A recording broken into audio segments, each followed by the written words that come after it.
Voilà à peu près ce qui aurait pu arriver à Tel Aviv, peu après 2 heures du matin mercredi.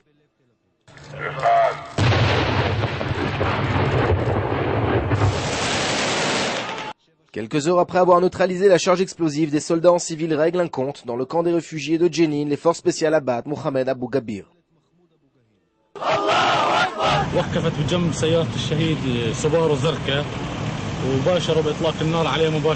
Selon l'enquête, Abou Gabir a commandité l'attentat déjoué en dépêchant le terroriste. Il lui a fourni la charge explosive et sa bénédiction.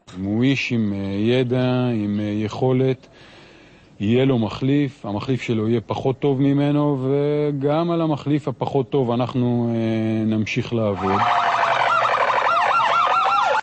Le drame commence mardi soir avec une information selon laquelle un terroriste palestinien se trouve dans la région de Tel Aviv.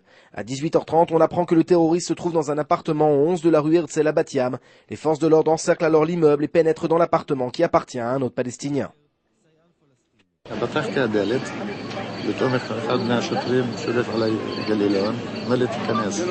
Le terroriste qui cherche depuis le début de l'après-midi une cachette sait que dans cet appartement loge un ancien habitant de Jenin.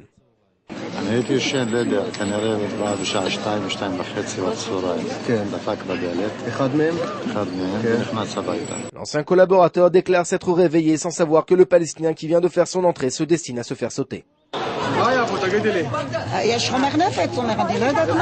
19h, le terroriste est capturé sans sa ceinture explosive.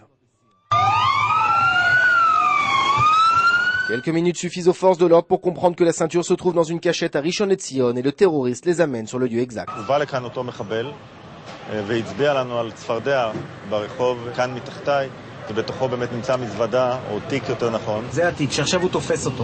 Le robot démineur parvient à retirer le sac de la poubelle. Le sac est rempli de centaines de billes de fer censées faire de l'explosion un véritable carnage. À ce stade, tout le monde a repris son souffle. L'attentat a été déjoué.